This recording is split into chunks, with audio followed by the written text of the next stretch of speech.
Joe, put your headphones on. Or don't. It's up to you. Am I correct in assuming the dark label is a little bit darker? Yep. You are very correct. All right. This has turned into a 100% bourbon show. Yeah. Scotch, whatever that is. Scotch. Mm-hmm. It's all equally garbage. Mighty subjective over here. He's getting offended. Yeah. Look. Am I triggering you? Can I leave? Yeah. Joe, you can move that microphone, whatever. Do what you need to do. By all means. There's no 3, 2, 1, go. We're just going to start talking. Yeah. What do you think? We've been recording since you got in here, so. That's scary. No, it's not. No, there's no. Smells a little sweeter. There's no 3, 2, 1, go. So that's one thing about Scotch too. The older it is, the sweeter it gets. It's just kind of like if you look at trees, you're the wood man. Yeah, you are. No. Not tree wise, but no. Well, yeah. So you know, old trees, the heart of it is darker and more rich flavor or color. It's the same way with that. But everything's not like that. I think in bourbon it's stronger. What about women? Sweeter? I don't know. 80 I'm not into. Silver, blue hair, that's the next thing maybe. I was going with the darker. Oh, yeah. That's what they said. That's what I've heard. I'm not sure. You ever walked around in the Corbett packaging plant? No. It's in Wrightsboro district, but it's like not improved since the 50s when it was installed. So there's these chains and sprockets and conveyors. It's a wood processing plant. Corbett Timber. Corbett. That's right. Yeah. Okay. This tastes like what I would imagine licking one of those sprockets would taste like. You're gonna. I'm not saying it's bad. You're gonna have to try it, and I'm gonna take your word for it. Yeah. Yeah. That one. It starts out sweeter and then ends up a little more. It's got some sting. Yeah. Well, spicy is what they say. Okay. I'll sign take off it on as spicy. that, but yeah. to me it's just strong. I don't know. I like it. Now that I understand that it's more of a sipping thing. It is totally a sipping thing, and really people that are really really into Scotch, like I'm, nothing with it. You don't want anything, just neat, straight out of the bottle. Don't chill it down. Every once in a while I will. Drink it with a beer is really good. Drinking it with water's so. But Cigar. oh, absolutely, yeah, oh yeah, absolutely. What is there a like a flavored cigar, like a Maduro or a? Not really. No, just whatever floats your boat. Yeah. Makes sense. Joe, what brings you to Wilmington, brother? Down for the week doing the confined space class. Pull that microphone about a fist from your face. Get happy with it, like you're fixing to key up with it. Yeah. Now we're talking. You got to get personal with your microphone. Yeah. In town this week doing a confined space class for certification, and we're lucky enough to get to do it on the battleship, so the USS North Carolina. So. Man, that seems to be the gold standard for places to conduct that class, to host that class. Seems to be the USS North Carolina battleship. I swear. There's a lot of people that really enjoy that place for the opportunities that it offers. Well, the thing about it is you can take a confined space class pretty much anywhere. I mean, there's rescue instructors all over the country, really, and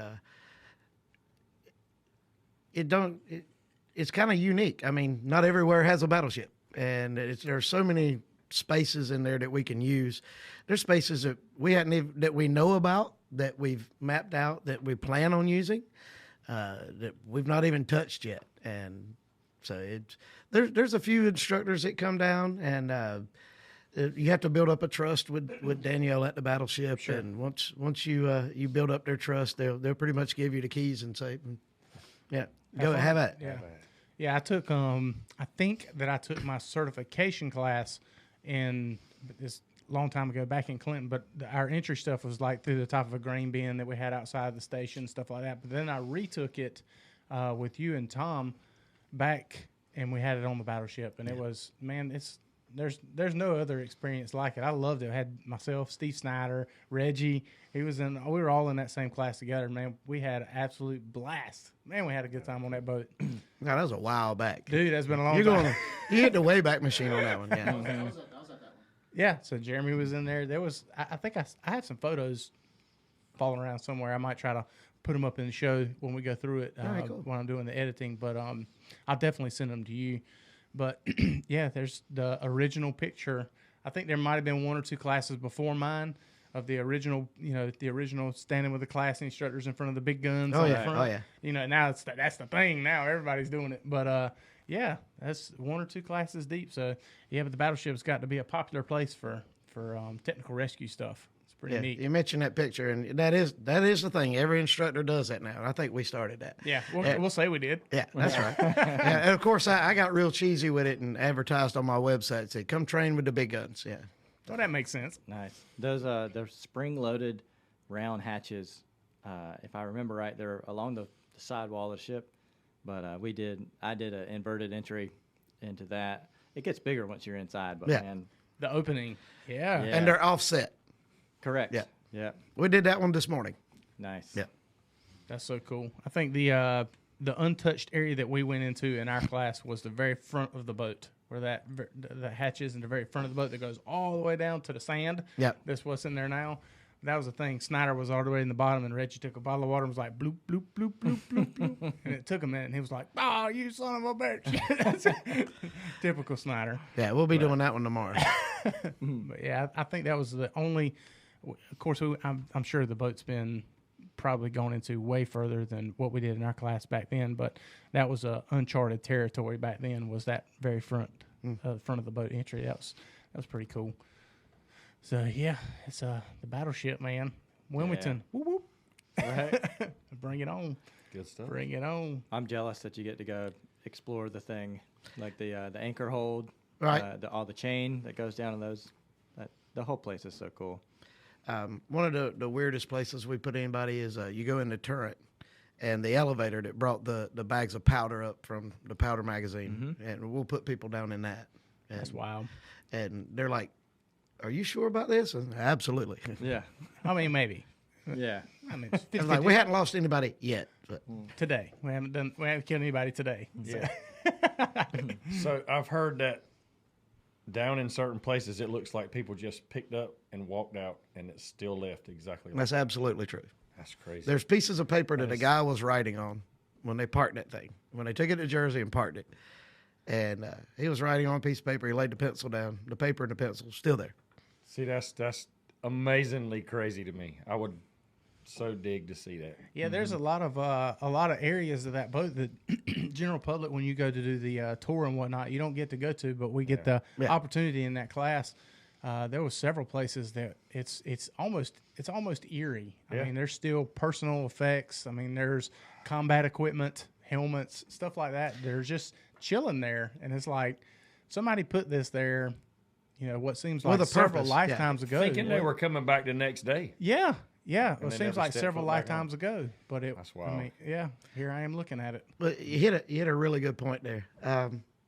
We do get a chance in this job to see stuff, do stuff that a lot of people don't get to do. And in training like I do, it's not just a battleship. It's everywhere. I mean, I got the chance to go to Guatemala and train. Would train their military to cut people out of cars. I've been to Louisiana several times and got to train down there. And I get to see, and I feel that I'm really fortunate and more fortunate than most, because not only do I get to train I got a chance to train with some of the best in the business who are no longer with us. And it was even partner with one before he left us. But I get to learn how everybody does things, and then I get to steal ideas I'll steal ideas from you. I'll steal ideas from you. Yeah. And don't think I didn't steal anything from New Hanover when I was here. So yeah. Well, that's almost the beauty of the upper echelon of when it comes to instructing folks in the fire service, is that I don't include myself, so I'm not going to say we, but they all share ideas, and they're all happy for each other. I'll let you know if I ever get up there. So Yeah, but no, really. but they all share ideas, and they all want to push each other to do something different, and the ability to kind of keep that broad range and keep that perspective wide open to just because I'm an instructor, that my way may not be the best way. There's another way. So let's keep our open minds going. when it comes to it, those are the people that I coming up through the fire service are the ones that learn the most. I learned the most from those folks, is the folks that were like, here's a task, accomplish it, and Yeah. then they turn you loose. They're not going to let anybody get hurt. They're not going to let anything bad happen to anybody. But they're like, here's the task, make this happen, and then just watch it unfold. And the folks like you and several others, Ken Hogue is a great one, but they'll watch this unfold, and then they use it as an opportunity. One, maybe they'll learn something. You know, it's an opportunity for them to learn as well. But I mean, we're all alpha, hard-headed SOBs around here, and we don't learn from appropriate correction. We learn from mistakes where we messed up. That's where the learning process takes place. Shit talking. That's right. So, you know, if you give us a certain set of parameters, okay, with this right here, this turn, you're going to need a figure eight, then you're going to need a pulley and a change of direction here to go down to this hole, this and that. You know, that's cool. We can maybe follow directions, but allowing that to play out and watching your students, and one, maybe learning something, hoping that you learn something, but letting that play out and watching their mistakes and then pointing out their mistakes and redirecting and correcting, that's where the learning takes place. And that's where folks like you, Joe, excel. And that's where I have learned the most. Folks like you and Ken, and there's several others, Tom, Ronald. I mean, there's piles of them. Those are the ones that I learned the most from, and that imprinted on me so much more, is they let me make these mistakes, but then they correct them. So Right. Yeah. What's your website, Joe? It's mancosallhazardstraining.com. I know it's long, but Yeah. I was just thinking if I was riding down the road listening, I would want to know what his website was. You know? Immediately. Yeah, let's go ahead and throw that in there. yeah, mancosallhazardstraining.com. Yeah. MANCOS. Yeah, Nice. I took your class on the battleship, and it was outstanding. I appreciate it. Thank you. Yeah. Have you taken it? No, No. but Why? I would. Yeah. Come on. Especially there. We'll be back in May. Yeah, maybe that'll be you need to good. get the old Rose Hill to put you through that thing, son. There you go. Dude, you'd have the time of your life. Those places you were talking about, That's the thing. you get to go see them. That's Right. right. See it. You might even get spooked out a little bit. Yeah. That's right. You might And be you- upside down when you see him. Yeah, Yeah. You're making a relationship right now, so hey, there you you might go. get to go some other places in that boat. We'll have to talk. There we go. Absolutely. There we go.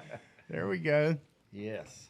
Chris, as always, it's a great pleasure to have you down here, It's always my good brother. to be here, man. Always, dude. Yeah, it's fun times. We need to figure out a way to have 3 hosts. Right. I think Chris would be We can do a it. shoe in. Yeah, we I can do think it. it just happened. Yeah. Up close and personal. It's always a treat to have you in here, brother, for sure. Yeah, anytime, man. It's fun. I enjoy it. That's great. So let loose. I'm excited to give your The lore. selections. Yeah. Yeah. Another try. It's pretty tasty. I find myself going back to it for a sip. Got to talk our brother over there. What's I'm not up? gonna lie to you. That white bottle is garbage. Like a knife. This is bad. Yeah. Would you rather me lie to you? No, I want, course I want you the wouldn't. truth. Yeah, no, I really want the truth. But Nah, it's it's for some people. It's not for others. I haven't tried the dark bottle yet, but I'll get to it before we're over with this evening for sure. Yeah. Um, I don't do tequila, so I'm with you on that. Yeah. Yeah. Finally, something we can agree on. yes. Right. Here's our foundation. Yeah. What Joe, what's next after Confined Space in Wilmington for you? Are you headed somewhere else teaching immediately, or No, I've, get I've, you a break? I've actually catch a little bit of a break. I'm doing a few nights and weekends for volley department. My so, dude. Yeah. There was a long time there that we weren't doing nights and weekend classes, and I don't know why, but we've got a lot of call for it. So we're going to do a lot of nights and weekends. That gives me the ruts coming up. So you know what I'm doing during I the got week. you, brother. Yeah. And I got a couple Smart industrial gigs coming up. So Okay. Yeah. What the nights and weekend stuff, is that still all TR stuff, or is it? mostly, yeah. Okay. I do a little hazmat, and I teach a couple online classes for the paramedic program and at Sand Hills Community College and all that too. So Well, that's your roots, right? yeah, I mean, yeah. The back of the bus. That's your roots, right? Yeah. yeah. I hear you, Rosa. Y'all have to. You have to excuse me. I've almost lost my voice. Why? Well, last week I did a land search field team member class, and and northern Guilford County. And then for some odd reason, it seemed a great idea to do those back to back.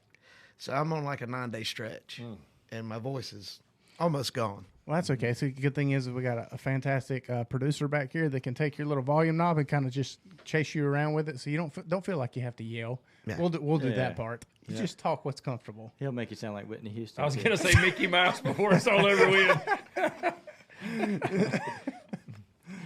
Oh, that's funny. So they know, but I don't, and people that are listening may not know. So I know you said you were in the fire service first, right? Right. So what got you into this? Well, I've had an interesting career. I started out volunteer in the fire service and volunteer rescue squad back in the day, and wanted to go in the fire service. Went to the fire academy, and somebody told me I could make a little bit more money as a paramedic. And your producer there can vouch for me there. And Find that person and beat them. Yeah. well, I mean, it was good to me. I went to work for Moore County EMS when I was 18 years old, and I stayed with Moore County, and I worked part time in the fire service here and at a bunch of different places from Murphy to Manioc. But I stayed here longest. The most fun I ever had riding on a fire truck in New Hanover County. It's a good place. Period. I mean, I tell everybody that. It was the people Yeah, it was. It absolutely was the people. like me and Steve. Oh, yeah. I get it, Jeremy. Among others, yeah, Jeremy, Shaq. Yeah, we mentioned a bunch of them earlier. But but what got me into teaching is I don't know. I started out as a fire service instructor, and a couple of people in the room took my class back in the day when I was a very young instructor and was teaching at the Fayetteville Fire Academy. And everybody's got their niche. Some people like to break stuff, so they're forcible entry guys. Some people like to cut stuff up, so they're ventilation guys. Some people like to burn the world down. They're live burn instructors. I like to tear stuff up, and I like knots. So it's obvious a rescue guy. I just dig the rescue part of it because there's always a personal connection at the end of it. You put a fire out, okay, you got to burn out a house here, or a not burn out house if everything goes right. And there's an owner to that house, and there may or may not have been somebody in it. But with rescue, and with EMS, there's always a personal connection. There's always, we're all about gratification. Everybody, like you said, we're alphas. We're type A personalities. So there's always got to be an end goal. There's always got to be Purpose. a purpose. Yeah. And with rescue and EMS, there is an absolute personal connection. This call might not be anything to you. It's stump toe, everybody go, whatever. It may not be anything to you. It might not be. It might even not even register as an emergency in your brain, but it might be somebody else's worst day of their life, and it might not be anything to you, but it might be everything to somebody else. But every rescue, every extrication you go on, every water rescue, every medical call, serious medical call, not just the drunks.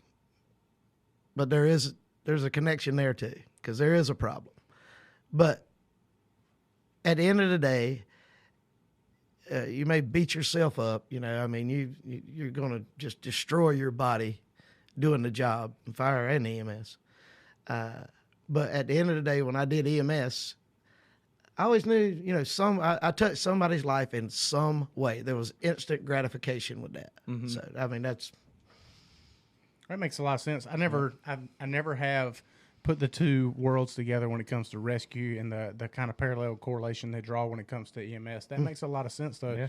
Especially, you're talking about specialty stuff when you're getting into confined space trench, any type of that stuff. That is, that's as personal as it can get. Yeah, because you're right there. Yeah, on the worst day of somebody's life. Yeah, the worst, an absolute nightmare. To be not to sugarcoat it. It's a nightmare for somebody that's having an actual emergency in a confined space. That's I don't want to be that guy. Right. By any means. That's it kind of makes sense, I guess, that you would go from the paramedic world where it's one-on-one with you and your patient into that drive of teaching the rescue side of things in the fire world. It kind of makes a lot of sense. But to finish the answer to your question, what got me into teaching rescue? I got into teaching fire because it was cool. Okay, I ain't gonna lie, it was We all just know cool. it. I mean, everybody at this table knows that. I got into teaching rescue because of Tommy McNeil.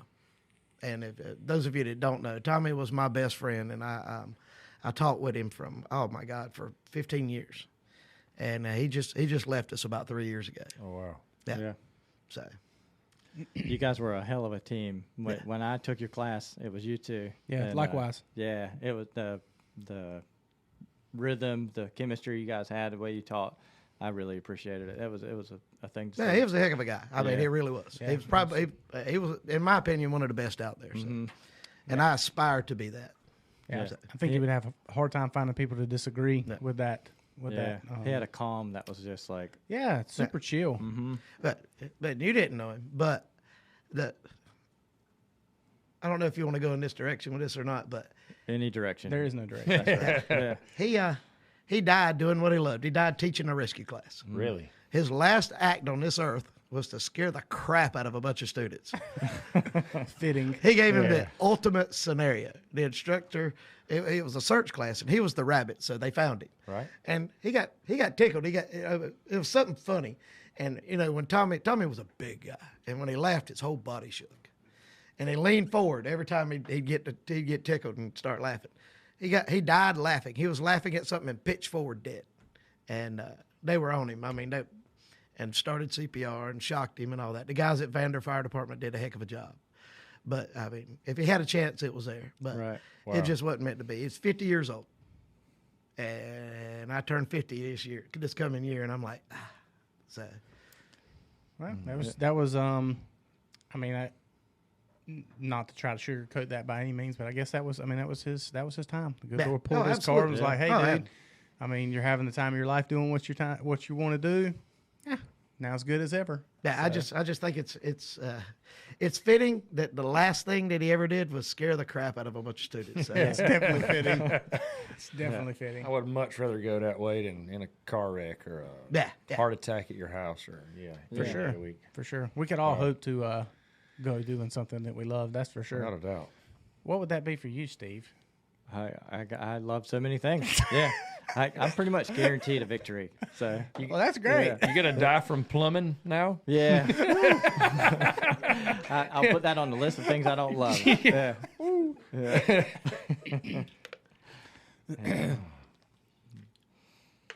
This stuff is really good. I hate to keep going back to it, but It's not. I need to I'm coming around to it. You slide me a cup so I can try that. Yeah, it's Yeah. What's new in the fire truck world, Chris? Where them e-trucks at, bruh? Where's them Elon Musk trucks at? So haven't really seen much of them out. It's coming. I know we talked a little bit. We talked a try little that bit sweet at Safer, and a lot of the technology that I saw there is out, and a few people have it, but it's not trickled down, I guess, as much now. Stuff that we're seeing. I mean, the biggest thing we got here is 19. But it's not much different technology than 17. I think trying to stay away from that as much as we can. Let the bugs get worked out. Well, with anything, it's new. Yeah. But like I told you before, that whole human element taken out thing is not. I'm not a biggest fan of that. So, but yeah, not much. I mean, there's aerial devices are changing. You're getting single axle 107-foot ladders, and you're seeing a lot more ease of use stuff where you don't have to be, I hate to say it, the smartest person to run it, because it kind of does it for you. So, And that's my truck. Yeah. Well, I mean, yeah. So you think about it like that. Think about like going and looking at a new pickup that you drive down the road and you tell it that you want it to turn the air conditioning up.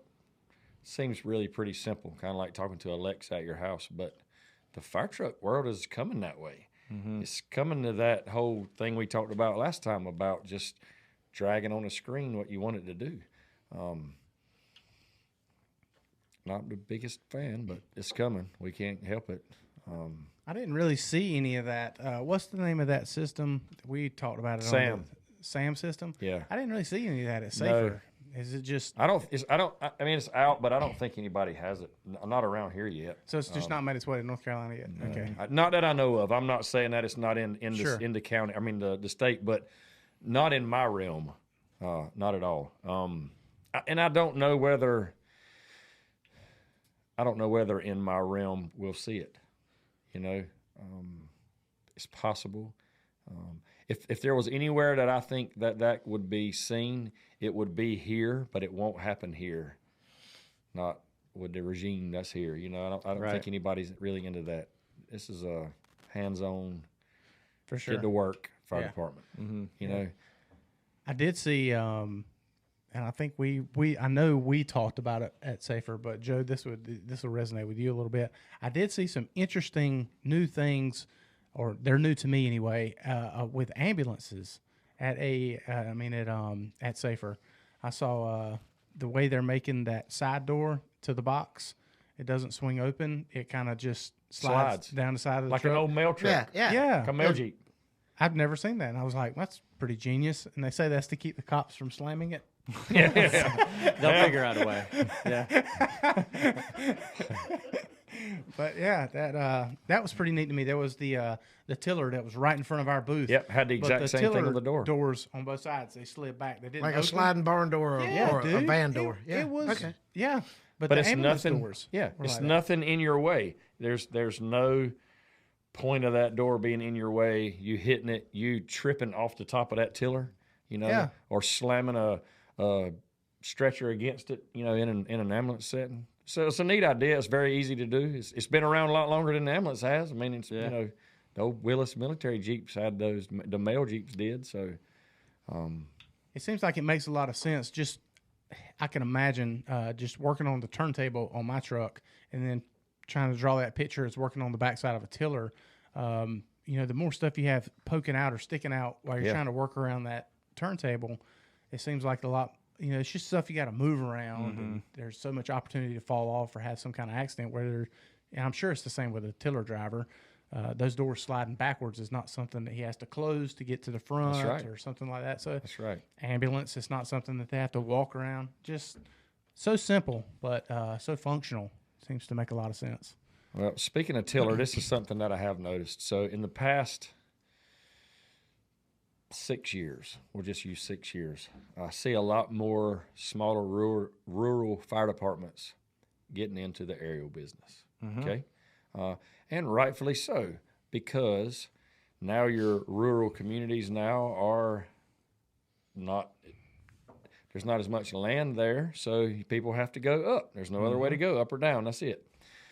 But I've also, in the last 3 or 4 years, seen tillers become a lot larger thing for departments. That a lot more of them. I mean, I thought it was crazy when the city got one. Now it's a normal thing, you know. It's so maneuverable. Yeah. And Yeah. cost. I can see why they would want one. Oh, absolutely. Yeah. Cost the cost of a truck, just like the truck 17, the one that I'm on. Yeah. And the cost of a tiller they're so close now. That's right. Really? That dude, it's wild. I'm talking, you know, in the fire truck world, a couple $100,000. I mean, might as well be rubbing nickels together. When you're at $1.5 million, $200,000 is not a lot of money. It's not a lot of money, but that's where they're at now. So that's, hey man, I'm pushing. There ain't nobody pushing harder to get a tiller to replace my truck. I'm like, there's no But other option. it's Why like are we even Steve looking at other said. trucks? It's like Steve said, they're much more maneuverable. Once you get over that hump of learning how to operate it, you can do so much more with it in tiny places. That's just the city. Same reason they got it. You know, same reason I'm seeing them in more places, and you know, customers that I have and people beside them that are ordering tillers because they are more accessibly, you know, maneuverable, more accessible in places that are small. And face it, we're not getting more room in the United States. That's for sure, It's especially here in North Carolina. Is there a It's- lot of population growth happening in your end of the world, the kind of the western part? I'm in the Sand Hills region, Moore County, North Carolina, and absolutely. Okay. of course, on the eastern side of the county, we got Fayetteville and Fort Bragg, and that's a huge overflow. Sure. I mean, we get a lot of the military folks in our area, and absolutely welcome that. And the more rural northern and western part of the county is seeing slow growth. I mean, it's more agriculture based, but the southern end of the county is exploding as usual. I mean, that's the Gulf, that's the Southern Pines, Pinehurst, Aberdeen. So yeah, but we're seeing steady growth. I mean, especially on the eastern side of the county. There was there's a well-known podcast. I don't think it was Joe Rogan, but it's another one that I listened to that's extremely popular. And they had a guest on. They were talking about areas where the population is going up due to the people exiting New York, California, these places. And it was like Austin, Texas. Then it was Florida. It was Gatlinburg, Tennessee, Nashville, Tennessee, and then it was Asheville, North Carolina. And I was like, what? Yep. Yeah, absolutely. Yeah. But Yeah. it's always been that way in Moore County because you hear as many northern accents as you do southern accents in Moore County, North Carolina. We call them halfbacks. They moved all the way to Florida. It was too hot, so they moved halfway back. You really thought that was going somewhere else, did you? The look on his face was priceless. I love it. That was great. That was great. On the subject of technology, the rope industry and the hardware that we use now has come a long way from the Rescue 8 and the brake bar. Why? They were so great. Why? Weight. 100% of it, weight. A lot of your Alpine teams drive this. Sure. And that, and of course, it's just like any fire trucks or That's right. anything else. It's a one-upmanship between Petzl and CMC, who teamed up with Rock Exotica, and they also teamed up with Harkin to make the clutch. You know, it all started with Rock Exotica, and well, if you go back even farther, it started with the Petzl ID. Everybody goes, "Oh, this is awesome! We don't have to take off to switch over to rappel and ascend and all that." Oh, wait a minute, we can lower with it. It kind of sucks for that. Then the advent of the MPD device. Everybody thought that was the greatest thing since sliced bread. Yeah, it's great. It's a great device. Mm-hmm. But it to me, there's nothing intuitive about it. Turn it upside down, rig it, turn it right side up. Here's this cool handle, but you can't really do anything with it. You just up and all the way over. You can't throttle with it or anything. Okay, but it did have that cool pulley in it. And then Petzl came out with the Maestro. It's like, okay, we got a handle, and ours is cool because you can throttle with it. Shiny candy. Yeah, but you That's can't what's rappel happening. with it. And then Harkin and CMC got together. I wonder what Rock Exotica thought about that. But Harkin and CMC got together and one-upped it with the clutch. And now everything's going from, we've done completely away with 5/8 inch rope, thank God. And then we went everything to half-inch rope. Now there's a couple of companies that have make NFPA 1983 general rated 7/16 rope, half the weight, so, close to the same amount of weight rating, but you can put. I know NFPA don't like you to say it anymore, but a 2-person load on it.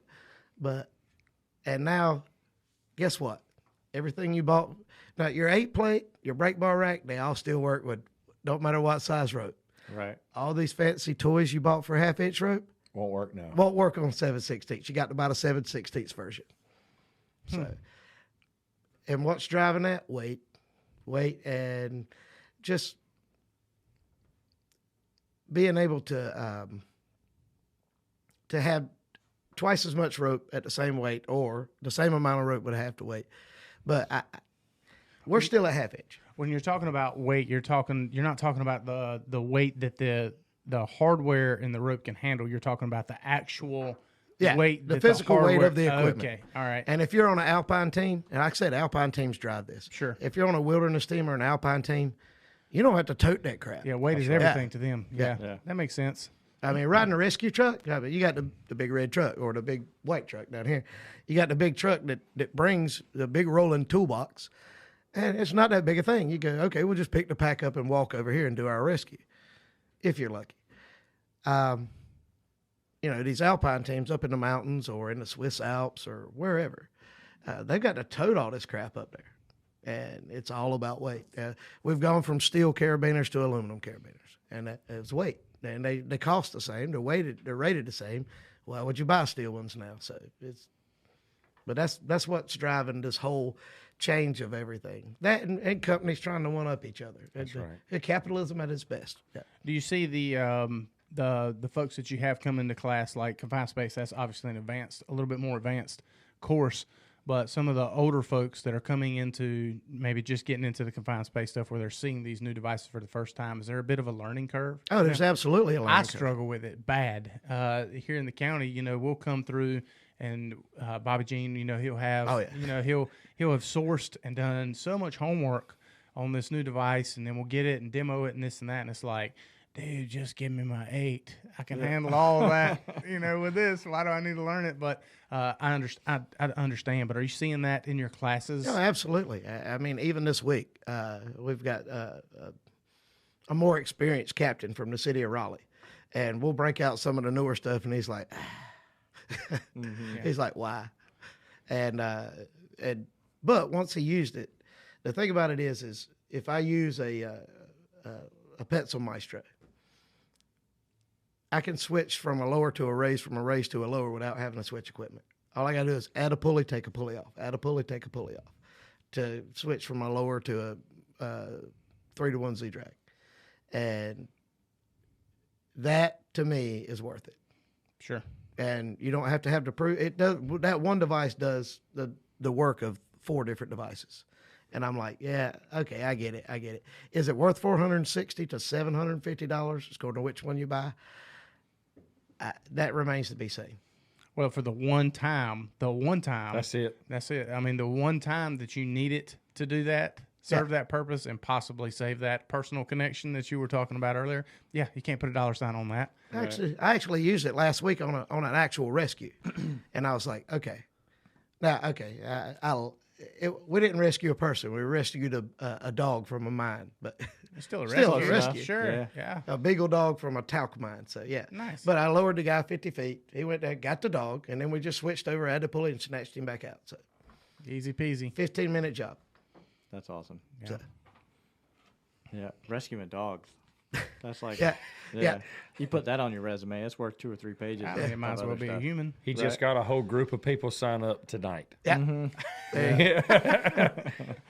Yep. K9 Who don't rescue. like a good dog story? I know, right?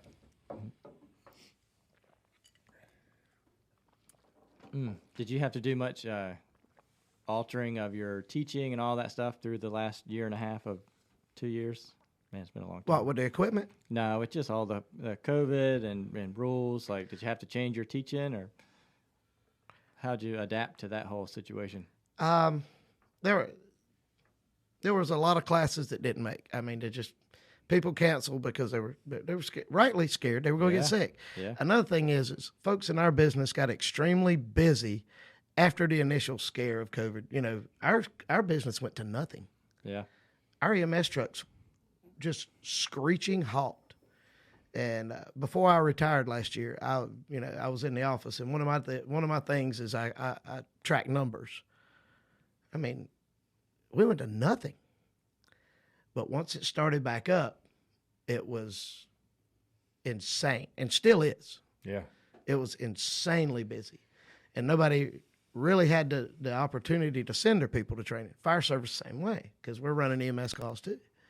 And so there was a bit of a pause. Mm-hmm.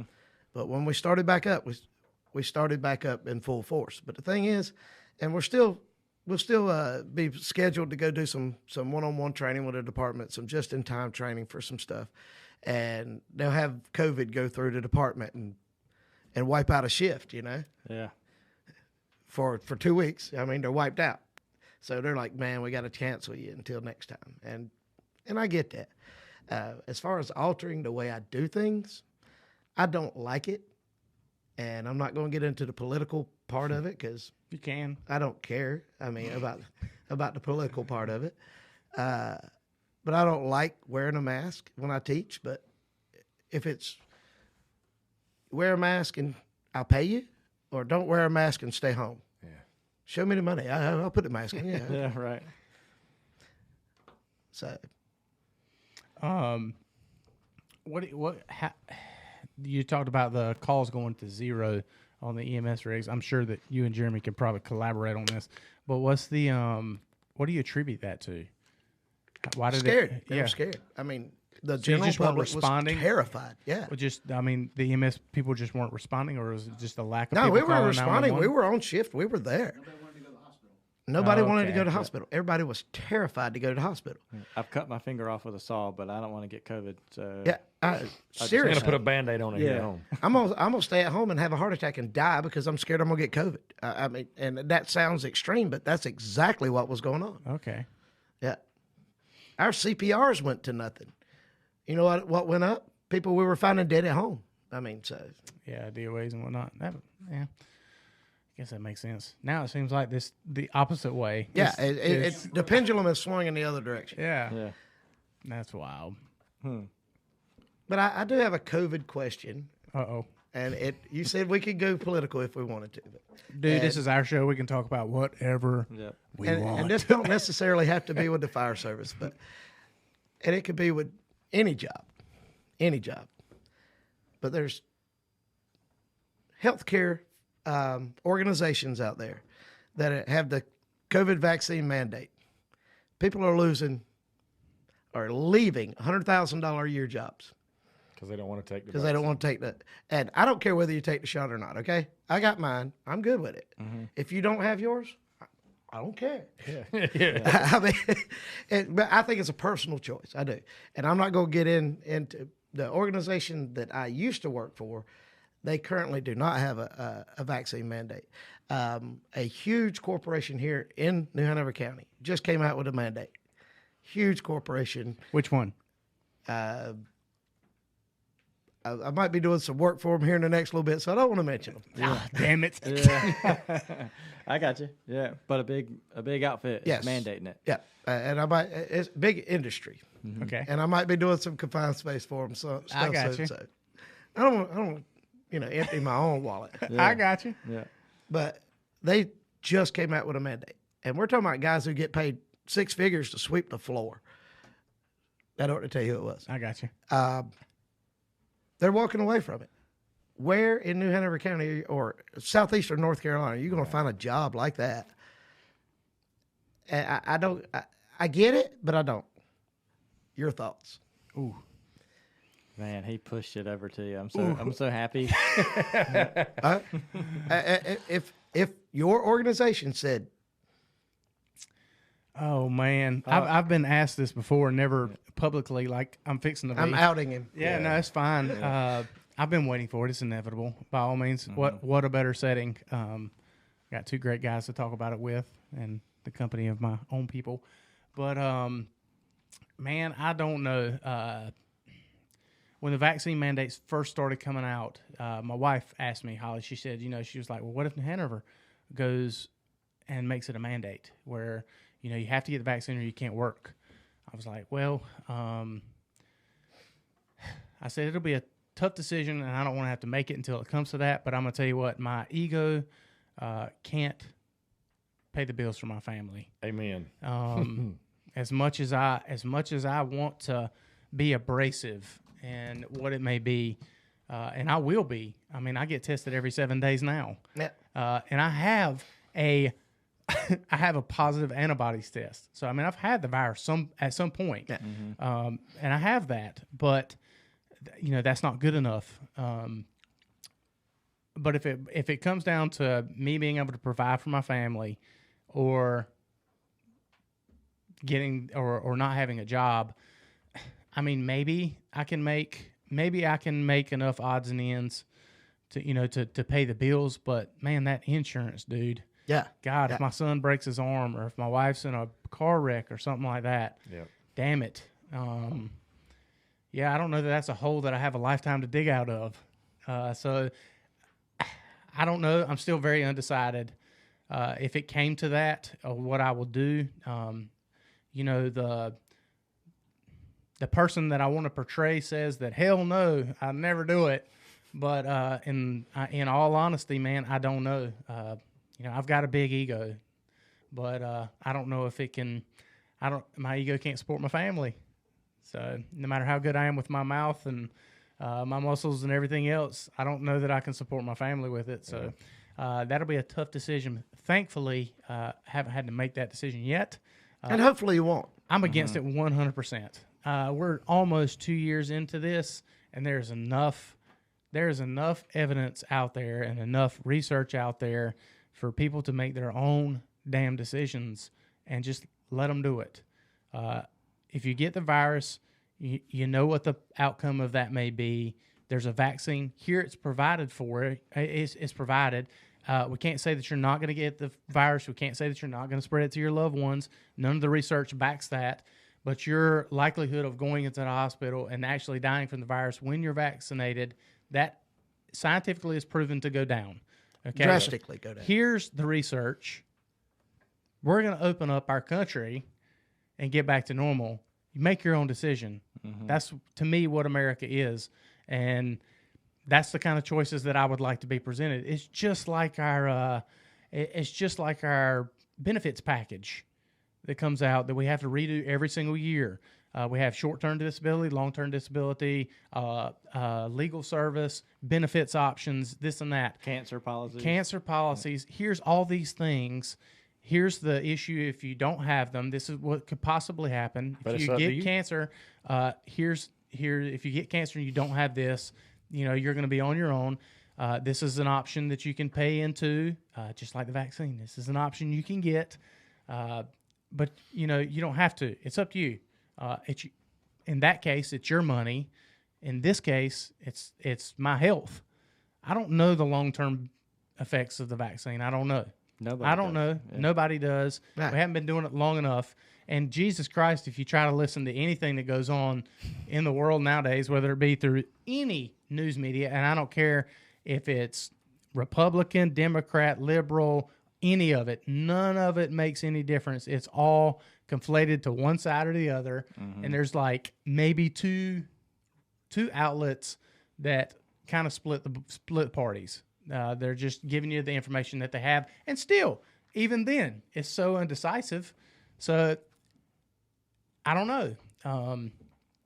I don't get the flu vaccine every year. I never have. And I seem to not get the flu, and I'm fine. And if I get the flu, hey, I'll do what I got to do. Yeah. Obviously, I've had COVID already because I have an antibodies test that says that I have the antibodies. So I lived through it. So why push your vaccine on me if it's not a choice that I want to take? And I'm pro-choice, I guess, when it comes to vaccines. But, that's just kind of... There's red flags all over the place.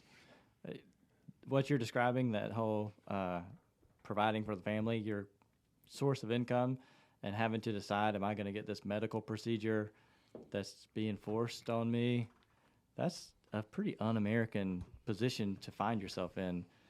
It's the biggest red flag to me is how political it is. Yeah, it's so polarizing. Yeah, so if you're a member of one political party and you're so angry at the other one for not getting the vaccine that you want to kill them because they won't get a vaccine that you're saying will save them, like the anger is a red flag to me. Like if you're that angry about it and you're trying to push something into another human being's body, I don't know. It just seems icky, seems wrong. But yeah, I think more people would probably be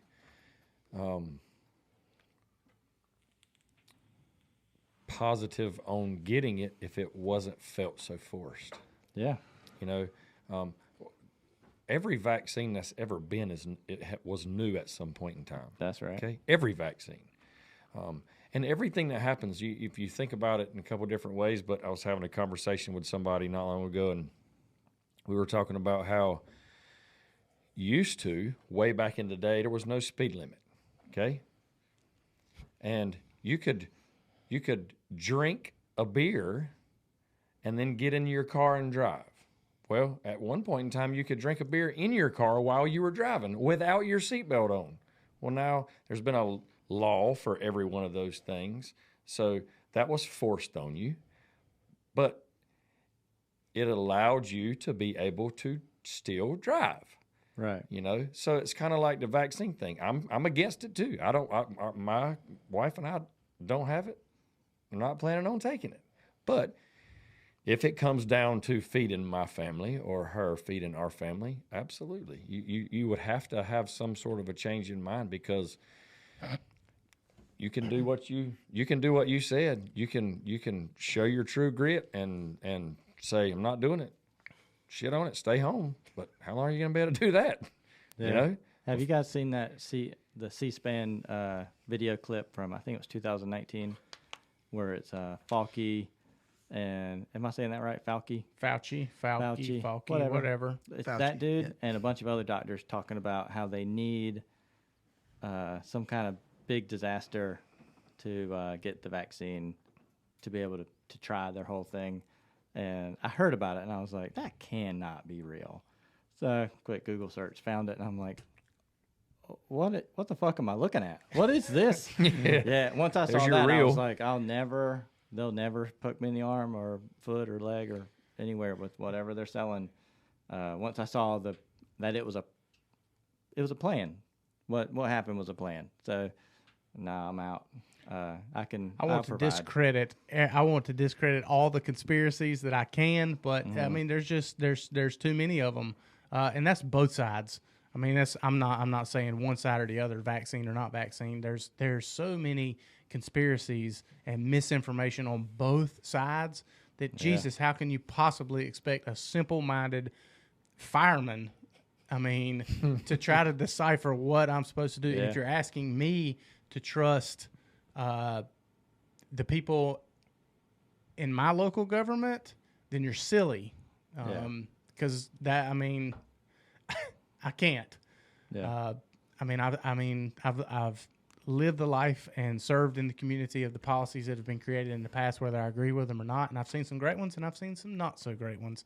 So, I mean, it is what it is. But I think forcing it upon somebody. My thing is, it's one thing for us firemen, but God bless the nurses and the people who've been working in this horse shit since day one. Yeah. And now Heroes. heroes or whatever. I mean, it's a job they signed up to do. Just like me, I have never considered myself a hero, but now forcing them to get a vaccine or not have a job when they've already spent so much time shoveling the shit of all these sick folks. Yeah. And I don't mean that downgrading by any means, but I think it's a little much, right? Am I wrong in thinking that's a little much? Yeah. A nurse should be held at the highest of standings. I agree. Yeah. I mean, what the service they provide, and now to disrespect them with a, hey, thanks for all you did for those 18, 20 months. But now you're going to need to play by our rules, or you got to go. Yeah, my mom was a nurse. She worked in several different departments, but she was an ICU nurse for the bulk of her career of 42 years, where she served as a nurse, and bedside was her thing. She had plenty of opportunity to move up into administration and this kind of thing, and she always passed that because bedside was her thing. Personal connection. And she just loved being bedside with people. And I mean, she's since retired since the pandemic, but she said there's no way this should even be a thing where you're forcing these people working in these facilities, especially since day one. Now, if it came out day one that it was you need to get this vaccine in order to keep your job here, and that started with day 2 of the pandemic, that would be a little different. But we're 2 years deep into this thing, almost 2 years deep. And now you're asking these people who've already walked through, and I'm going to keep saying it because it makes it dramatic and it makes the point clear. You're asking these people who've walked through this shit for the past 2 years, now, just like you said, now play by our rules, or you can't provide for your family anymore. It's silly. Mm-hmm. It's very silly to me. Yep. You saw that story in New York where the a nurse, I guess she went on the news or she met the FEMA people that were taking her place. So she refused. She wasn't going to get vaccinated. So then the nurse that was coming in, or the group of nurses coming in to replace them, They weren't vaccinated. Their organization doesn't require them to get vaccinated. Doing the same The job. travel nurses. Yeah. Yeah. So it's like, come on, Yeah, the whole thing's Well, sticky. I don't like it. I might catch flack about this. I might not. I don't really care if I do. But the nurses that that are serving at our testing site are unvaccinated nurses, and I know one particular who will tell you she's not going to get the vaccine, but she tests people every single day, and she's like, "No, I'm not getting the vaccine." But it's her choice. It's just like he said. At the end of the right. day, I'm so much with you. If you have the vaccine and you've taken it and you want to take it, I don't think any different Absolutely, of you nor yeah. the person that doesn't. I No. don't care. It's your choice. I put it in the same category as religion because you choose to worship this way or worship this God. I don't look at you any different than whether anything else. Yep. If you wear your seaseatbelt or you don't, I could care less. It's your choice. That's choice. Yeah. What's your opinion on this, Joe? You're quiet. You asked a question, now you're quiet. I started the fire. I'm just watching it burn. Grenade. Typical retiree. Yeah.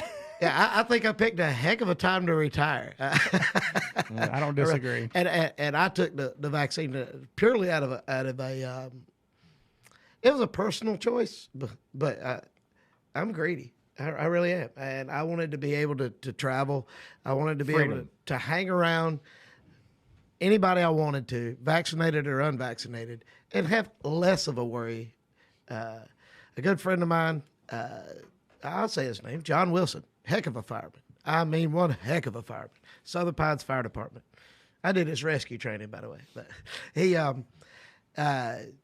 younger than me. I mean, I'm in my late 40s. I mean, I just turned 49. But John's I'd say he's in his mid 40s.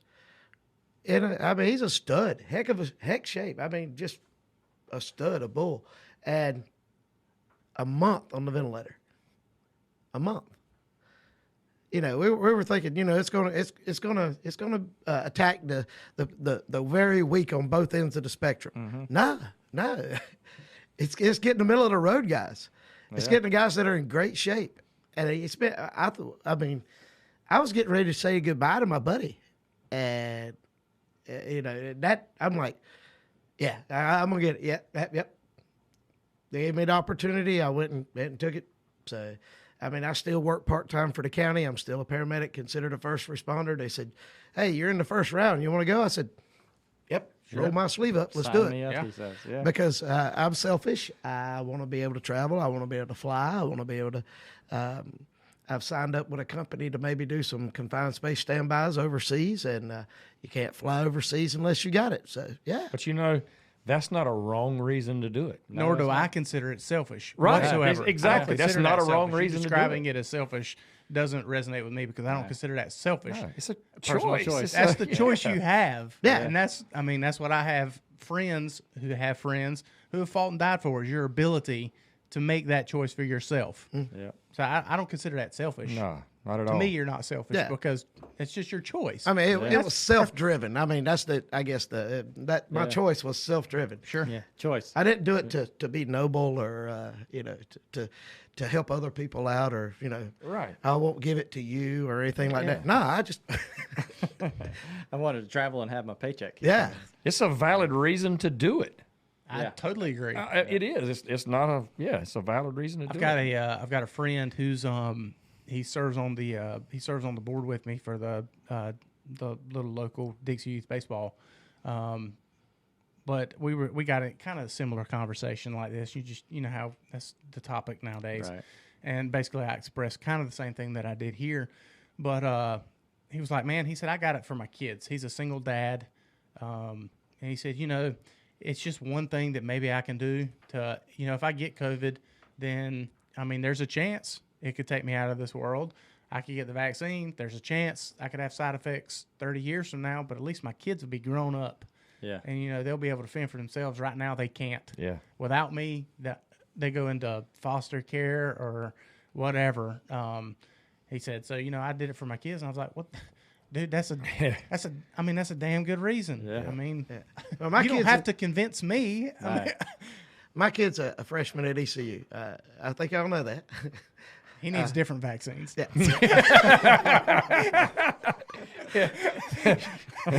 You're probably not wrong. But he got the vaccine to keep from having a swab shoved up his nose once a week. Yeah. Man, that's a. I mean, you don't have to have the vaccine to go to ECU, but you have to have a negative COVID test. Right. We told our oldest, he's at state, you're old enough to make your own decisions. But if we don't want you to take it, but if you choose to take it because you don't want to have to learn from your dorm room and you want to be involved in your classwork, then do it. It's your choice. Do it. Yeah, So I didn't force it on my kid. I absolutely. Yeah. I laid the information in front of him. I was like, "You're 18. You're a grown man. Make your decision." Yeah. And he's like, "I don't have to get tested every week." I said, "No, if you get the vaccine," he said, "I'm in." It's done. Yeah. Yeah, I mean, there's been a lot of county fire employees that are the same way. Just, I mean, they're tired of getting a damn Q-tip shoved in their brain, so they'll get it, and that's fine. Doesn't change That's their anything. choice. That's No, right. that's their choice. Yeah. Oh man, the agenda from the top though. God bless it. I did not see this going this Well, you route said tonight, there was no but agenda. There is no agenda, but the man, to tell me that I'm selfish for not getting the vaccine because I may infect somebody else, man, that chaps my ass. I read this thing the other day. You may have seen it. I hope I get it right and don't screw it up. But it was saying, we want you to wear this diaper because there's a 99.9% chance that you'll shit your pants. So we want you to wear the diaper. But we want you to wear the diaper so your neighbor doesn't shit his pants. Yeah. That's kind of what they're trying to. You see Yeah, it what I'm makes saying? sense, right? And I'm like, that's a funny way to get to it, but it's kind of the same difference. It makes a lot of sense. Yeah. Yeah. I think we can all agree that politics has entered the realm of medical decisions. Oh, without a doubt. Luckily, in this room, it hasn't. You made your decision based on self needs. Absolutely. Yeah, and I've made mine.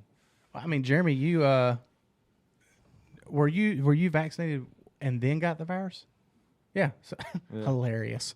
My son, my wife, and my son all got it. We were all vaccinated.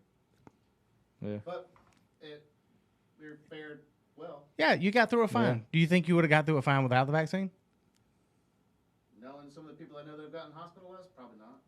Yeah. Same comorbidities. Okay, My dad spent 12 days in the hospital. He got hit hard, son. that's a fact. Yeah. Yeah. Yeah. Not vaccinated.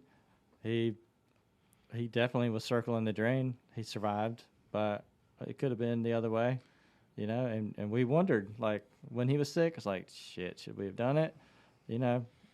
I'm not here to tell you that you should or should not. It all worked out, and he's fine. At his age, would we have made a different decision? Now that he's had it, we're definitely not going to stick him with it because now he's got what I consider the best immunity possible. So, I don't know. It's complicated. Make your own decision. It's my only advice. Let me ask you this, all of you. So, pro or not pro for it, do you think you would push the vaccine, so to speak, on your parents because of their age? Maybe not push it, but just say, I think you should take it. And I'll tell you why I asked this question. So my mom's had it. Kim's parents have had it. But I think about it like this. At their age, if there are side effects, it won't affect them like it would affect us or our children who can't have kids or do something like that after it. So for a person that doesn't want to take it for obvious reasons, I don't have a problem telling them, I think you should take it. You're older and more susceptible to, like your dad, and being in the hospital, at 70 few odd years old, does it really matter at that time that you were pushed into taking it? I feel like I'm uniquely qualified to answer this one. Feel free to answer after. I've had that thought, like I was just saying, like, man, should we have gotten them vaccinated? Right. My answer to that is, how far down the road are you looking? So, Nobody knows. That's the thing. Yeah. Like if you're only looking a year ahead, then if this vaccine guarantees your ability to survive COVID for this next year, with the unknowns past it, in this situation, we almost lost Dad. Like he was sick. Yeah. If he did survive, and he did, the guy, he's healthy, he's older, but he's going to be around 10, 20 more years. Like the guy's going to be around. So if whatever this unknown fear, I'm worried about the vaccine. Like I'm worried it'll mess up my immunity to other stuff later, like 3 years, 5 years down the road. And that's the unique one reason why I haven't gotten it, is because I just don't know what the later. So would it have taken 10 years off of him? Yeah, I don't you know. think That's about that, right. yeah. Yeah. So am I willing to roll the dice on just getting my parents through the next year, giving up maybe their goal? He's worked. The guy never had a retirement. So I would hate that for him to work all the way up until nothing. You know what I mean? Like, Yeah. He would probably choose it. Like, you know, he would probably want to go on a tree job site. But I don't. To answer that question, you got to decide how far down the road am I looking. Yeah, I understand that. Yeah, if you're looking long range, think long and hard. Get it. If you think it's right, get the vaccine. I'm worried about it. I don't. The technology being used just seems a little new to me. I don't know. I wonder if the people back when the polio vaccine had these conversations I like know, we're right? having, what should we do? No, they didn't have the power of the internet. Well, no. Right? Interwebs. Yeah, it was way different back then as far as how they were able to get information. It was way different. Yeah. But no, I have two parents who are vaccinated, and as soon as the vaccine came available, and then they proposed to people who were in the high risk category, both my parents qualify for that. For them, both being medical professionals, my dad's been a pharmacist for 1 billion years, and my mom was a nurse for 1,000,000,2 years. I mean, to them, they're sold into the medical world. So Yeah. I mean, if it's a thing, and you know, it's being told to them by medical professionals that it's the best thing for them, I mean, that's what they're going to go with, and that's perfectly fine. So they're on the front lines to get vaccinated. My dad travels. He's really big into the Gideons. So I mean, he goes overseas and goes to Chile and Haiti and all this Yeah, stuff he's got that. all the time. You know, and to be able to do what he does in that aspect, to him the risk was worth it. So he went on, and my mom travels with him a lot. So to them both, it was worth the risk. And You so- know how I talk about how the fire department is in a risk of losing public trust? Like, that's the biggest thing that we have to lose is the public trust. All the way down to if you're asking for some more tax money to pay for a new fire truck, if they don't trust you, they're not going to vote for it. That's right. In the current, our little community and everything, when that doctor went on Facebook and made his comment about if you're not vaccinated, F you, he destroyed the trust that I know my family had in the hospital setting. Like, when we got update phone calls for Dad, the nurses were on it, like real personable, and the doctor was a little more standoffish. I don't think we had that guy, the FU guy, but what he doesn't realize what he did was damage a lot, the trust. And this whole debate, that's what's in jeopardy, is when you force something and then add in like, hey, we're not going to care for you if you are sick. Man, the damage to the trust, he fucked up. He shouldn't have done that. Yeah, I think the push on the military personnel, you're talking about where you stay now with Fort Bragg and all that stuff surrounding you, the force into the military, and then those mass exodus of tens of thousands of troops that are not going to do it, and they're saying they're not going to do it. And I mean, my God, you're talking about telling the most alpha group of individuals on planet Earth who fight for the USA military Yeah. that they're gonna do something that they don't want to do. No. Good luck with that. Yeah. Good luck. Yeah, man, that showed a lot of hope for me. Yeah. But my dad and mom both came down with COVID. They both had it. And mom got a little sicker than dad did. Dad said he didn't even know he had it. They're like, we're going to test you because you live in the same house. That's right. Right. And sure enough, I mean, he popped positive. And I'm like, okay. He's got COPD and cancer survivor. I thought it was going to kill him if he got it. Yeah. He didn't even know he had it. Yeah. But they asked me, said, what do you think about the vaccine? I said, well, I've got mine. They go like, well, what do you think about us getting it? And I'm like, it's your choice. And Mom says, no, I want to know what you think. I know it's my choice, but I want to know what you think because you have an opinion. I'm like, okay, here's the research I did. I researched on the type of vaccine it is and how it works. And she's like, I ain't worried about my reproductive system. The shop is closed. I'm like, okay, yeah, I get that. She's like, so I'm not worried about that. I says, well, if you're the doc that came out and said that is also the same doc that lost his license several years ago for killing 3 guys with cancer in Phoenix or in Arizona somewhere. I'm like, so yeah, that's been debunked. And it's not a new technology. It's not even close to a new technology. It's been around like 20 years. They've been using it in the animal world, in the veterinary world for quite some time. And all it does is isolate one little spiky thing. If it don't have that little spiky thing, it's not going to bother it. Okay, that's the research that I read. When I said that, she goes,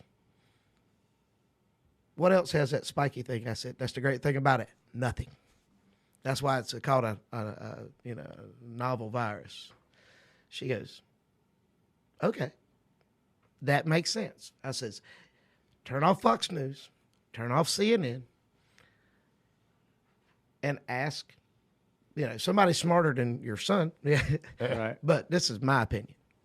And I think that's what everybody should do. If you turn off Fox, turn off CNN, and you do your own thing and read peer-reviewed research, and you make the decision, I still don't want it, cool. Don't take it. I don't care. Yeah, that's cool. It's absolutely your choice. So Yeah. You're such a pilgrim. do I? I said you're such a pilgrim. How dare you?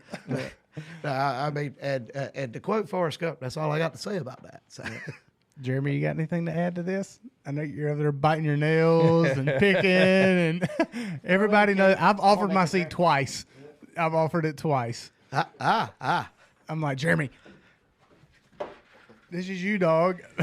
Oh, yeah. Jeremy and I have followed the same path a little bit. So Yeah, I did the same thing as Joe. We did a lot of research, my wife and I, and yeah, just to get on that, just about everything in your body has those like spikes.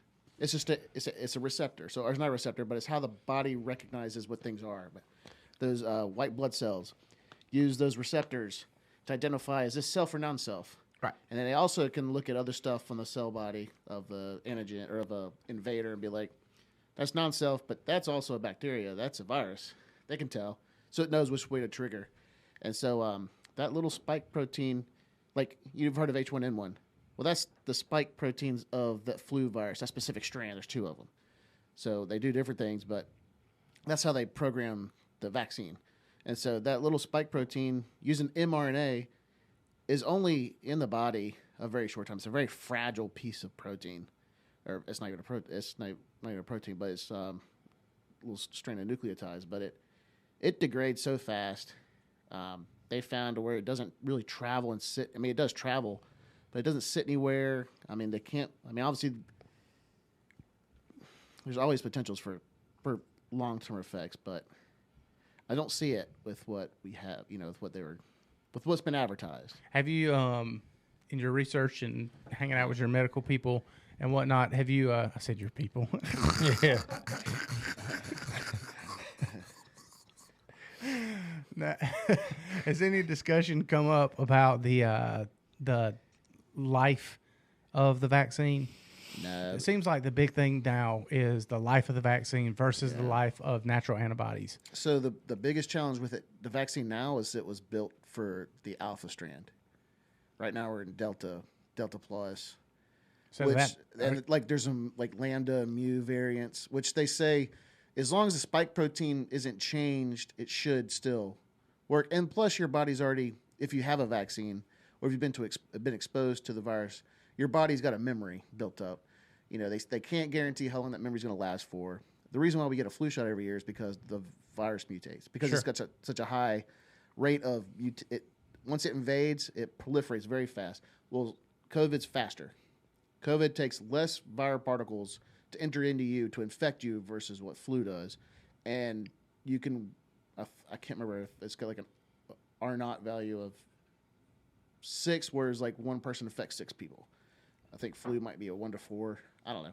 But anyways, so the more it mutates or the more it replicates in your body, the more chance for mutation. It just happens. That's natural selection. That's how everything's worked. That's how everything's adapted to nature. Birds adapt because of variants that cause them to be like survival of the fittest. They survive the environment longer than the other ones, so their mutation line lives on. So that's kind of how these virus particles work. They don't get smarter. It's just by happen chance of millions and millions of replications to where all of a sudden it has one rare mutation that all of a sudden, it evades your immune system. Your immune system can't see it anymore, or it doesn't see it as fast. And then by the time it does see it, it's too late. It's already replicated too much. It's already in your body all over the place. And that's what the vaccine's meant to do. It's supposed to trigger your body into like, hey, remember this. So when it first gets introduced, it sees it. It's like, I know what that is. You're getting the hell out of here. And you're dying. And before it has a chance to replicate enough. And I think that's where, like, I do believe that the vaccine kept me and my wife and my son out of the hospital. Luckily, my youngest son didn't get it. He's not vaccinated. We just kind of kept him isolated, and we wore masks around him, and it was a lonely time for him. But because I think even though it was a few days of suck, hopefully I think it stopped it faster than if I didn't have the vaccine before and not having ever been exposed to the virus. Makes sense. Yeah, even though it still got into me, it still replicated, but I got sick. But yeah. Do you? I don't know if you're get in trouble for saying your opinion, but do you, in your opinion, do you believe the hype and the push with the vaccine versus having antibodies already? Well, obviously, it's a personal question. Obviously, having the antibodies is the end goal, whether you get vaccinated or not. You do, I think, mount probably a stronger immune response if you've been exposed to the actual virus, but you also run the risk of getting the virus and dying, or getting the virus, getting really sick, debilitating. There are known long-term side effects to COVID down the road with what we're seeing now with the clotting. Mark Hovell had a massive stroke in the ICU. What, a month after he'd had it, or I'm not discrediting that by any means, but but I don't agree with the mandates. I agree with everybody about personal choice. Everyone's a big. Everyone's grown adults can make their own choice. The media would just get out of it. I think people can actually make an honest choice. Here to that. Amen. Yeah, Here to that. Yeah. Politics get out of it. No doubt. I guess my biggest thing is just the push on it. If you can provide a positive antibody test, why do I need to get your vaccine? I'm fine with getting tested if that's what you require. I think it's lazy governance. Okay. So, big picture, they always got we have to make a policy that's good enough for everybody. That, we got to think about the big picture. We got to think about, are we going to what if this? But I think if they could have gotten a little bit better parameters, but maybe they're not at fault because the CDC doesn't provide a lot. Oh, sure. That's their fallback. Yeah, the health department in this county, that's their fallback. Yeah, the state health department, kind of does that. Which, there are mandates, or there are stuff the CDC says, where antibodies do give you. That's your protection. That's what the vaccine does. So if you have antibodies, especially if you got up during the Delta variant, you probably got the highest level of protection right now if you're exposed to the Delta. I don't know about the other variants of it. If they say that the vaccine is still protecting against those types of strands as well. Joe, what's the best conspiracy you've heard about COVID? I don't know. I guess it's the same ones. The best or my favorite? No, your favorite. My favorite. Your is favorite, your the best, whatever. The GPS tracker in the in the COVID shot. Dude, That's look, it. it That's sticks. my favorite. Yeah, that's you hit the nail on the head. But if you're worried about a GPS tracker, hey guys, To cut your phone off, everybody's got Off one. doesn't matter. Off doesn't matter. throw it out the window. Yeah, You better if throw that mother in the Atlantic Ocean. yeah, if you don't think they know where you are, okay. Dude, that ship has sailed. Yeah, You're like, well, the Russians will know where you're at. I'm like, all right. Cool. Then they know what liquor to bring. Yeah. because they hear us talking about it. Yeah, I mean, yeah, there's been some wild ones. And some- What's your favorite? man, I don't know. The GPS tracker one is hilarious to me. The people think that that's the straw right there is they're pushing the GPS tracker into you, and It's you the got mark this of the beast. Yeah. computer attached to your hip at all times. That's hilarious. And not to mention that humans, next to white-tailed deer, are probably the most patternable creatures on planet Earth. We do the same shit every day. Every day. We might take a different route to work, but guess what? We still go to work. So it don't take but about maybe 2 or 3 weeks, if that long. Probably somebody who studies it in depth could probably figure your entire pattern of your life out in about 2 or 3 days. If they dedicated the time to do it, they could figure out where you're going to be, what time you're going to be there, and this and that, all in a very short amount of time. So, yeah, your GPS tracker into my arm is hilarious because they wanted it, they already got it. Oh man, dude, there's a lot of them out there. I think I like the which I mean nobody knows this could be real. You and Jeremy might know more about it than we do, but it will make you dependent on it. So like if you get the vaccine, you'll have to continue to get it. Like people are saying you'll have to continue to get it every year or something, or this will happen. Nah, it's gone within a very short period of time. The entire vaccine is out of your body. Right. Well, let me combat that with how it is Ooh, true. debate. I love it. Yeah. Yeah.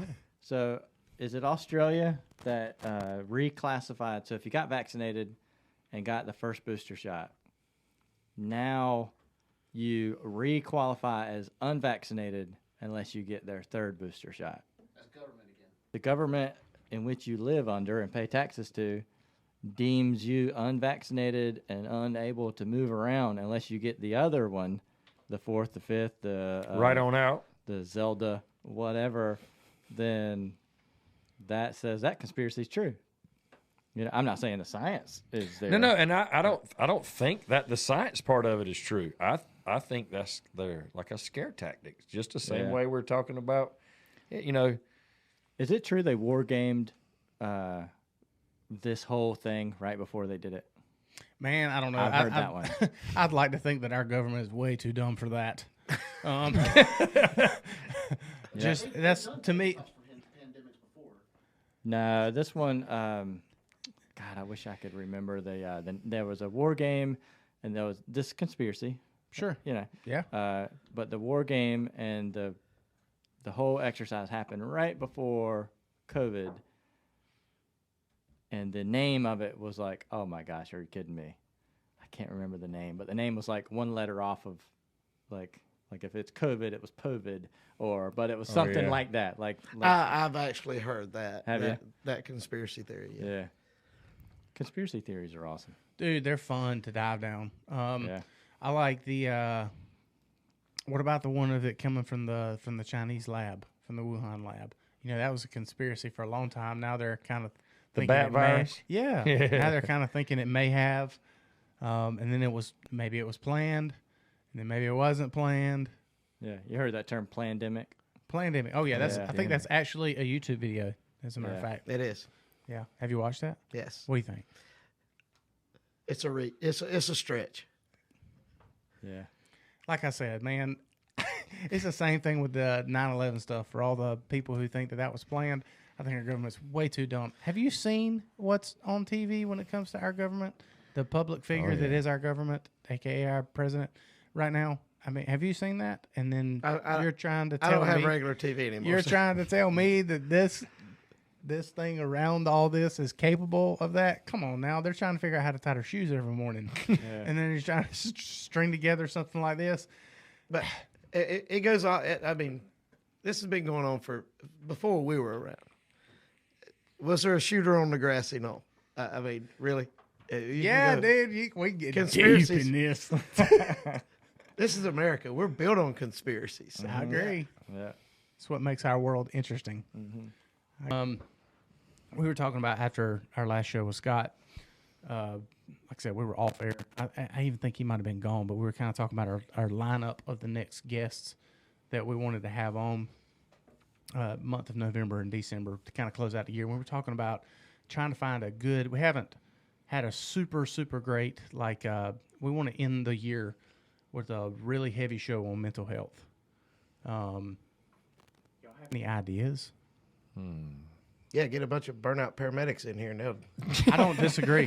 Not people who I'm need not- I'm mental not- health. Yeah. Yeah, I'm not. No, not a therapy section, but I got a feeling it'll probably end up turning into that. That's okay.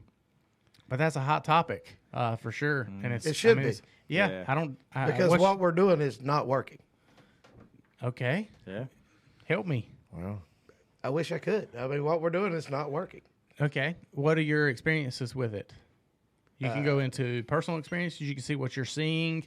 I have a laundry list of ideas that I discuss with Steve and Jeremy all the time about things that I do believe that we're doing wrong, and maybe some different tracks to get us in the right place. But it's almost like, in my eyes, and this is just my opinion, but it almost seems like such an overwhelming task to try to put a thumb or steer the ship in a direction. You know what I'm saying? It's like when it comes to the fire service, first responders, and all that, we kind of have a direction that we're going down, and most of us would agree that works for some, but not for all. And is there a system that works for all? And if it is, how do we start navigating this ship? We're hitting a really personal. That's fine. Really personal with this because not everybody knows, but quite a few people, my family knows. I've had some problems, and it's all job related. And what we're doing is not working. And you're right, it's a monumental task. But do you know how you eat an elephant? One bite at a time. One bite at a time. We've got to figure out what it is. And what are we not doing? that's what it is. I don't know. How many people at this table know one of our brothers that took his life? Yeah. Two? We're all Yeah. here. Yeah. 3, Yeah.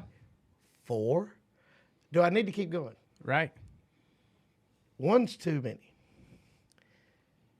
Yeah. And I say this all the time, as much as I like bagpipes, I'm tired of hearing them. I get it. Yeah. I get it. And we're not. I'm trying to remember the cat's name from Durham. First name's Mark. Dr. Mark. Oh, it's killing me. I don't know. I can't reflect. He's a licensed psychologist. He's a licensed minister. He is a certified paramedic. That's got to be a Google search away. I'll do it while you're He talking. was with what was the Parkwood Fire Department in Durham. Mark starts with a H. He's got a program called "When Suck It Up, Don't Cut It Anymore." And all of us at the table were brought up in the suck it up culture. Piper? Nah, Newman? nah. Yeah. Sorry. Starts with an H. Does he teach it with the Peer Support Network? He probably does. But he did his study and all that. Matter of fact, I filled out one of his questionnaires for his study. And he's done several seminars for me when I was over training for Moore County Public Safety. I brought him in several times. And that's what makes it suck that I can't remember his last name. Yeah. But he is brilliant. He also did our he did our CISDs. After I made contact with him, he helped us with our program, and a lot of people know that I was one of the first responders at a mass shooting. I've been deployed to different disasters, home and abroad, and I really had some problems. And we had a drive-by shooting with a couple kids get dead in Moore County, and I called in Mark, and he made sure that those people were taken care of. And he come in my office and he sat down and he goes, "Tell me about yours." I'm like, "What do you mean?" He says, "You're so busy taking care of everybody else." He says, "With as much passion as you're taking care of this, you got something of your own you need to take care of." I'm like, "Whoa, well, really? Wow." He says, "You've been taught to suck it up. This is the job you signed up for. You knew what you were getting into. We've all been told that." And we pack it in, and we pack it in, and it's just like that bucket we were talking about at supper a little while ago. You're born with it, and Ken, thank you for telling me this years ago. But you're born with this bucket, and I can't take credit for this on air. You're born with this bucket, and nope, that's not him either. Everybody wants to know. Yeah, and I'll look it up. I probably got him on my contact list. But his name's Mark, and he was with Parkwood Fire Department. So he was a paramedic. But Ken said, you got this bucket that you're born with, and you can never pour it out. You can only add to it. And when that bucket overflows and it starts drowning your family, you're done. You got to do something. And it's either retire, get out of business, find something for that. And I wholeheartedly agree with that. We're paying lip service to it in the fire service right now. I don't know that what we're doing is going to work. Maybe I'm cynical after 30 some odd years of it. What worked for me was stuff like this, actually talking about it. Did it do away with it? No, I still have the nightmares. I still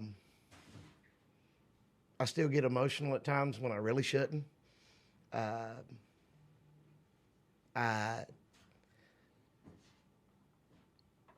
don't know. I think about it. If I don't keep my mind occupied doing something, it creeps in when it shouldn't. And the nightmares are still there. My erratic sleep pattern is still there. So I don't know. But I'm here. How did you respond to the guy that was sitting in your office and came in and asked you about you? Like not the other crews, but what was your response? I told him what I just told you. And the conversation started. That's where the conversation started. And I honestly think it probably would have saved my life. I don't know that I would have done anything if it kept building, but I don't know. I mean,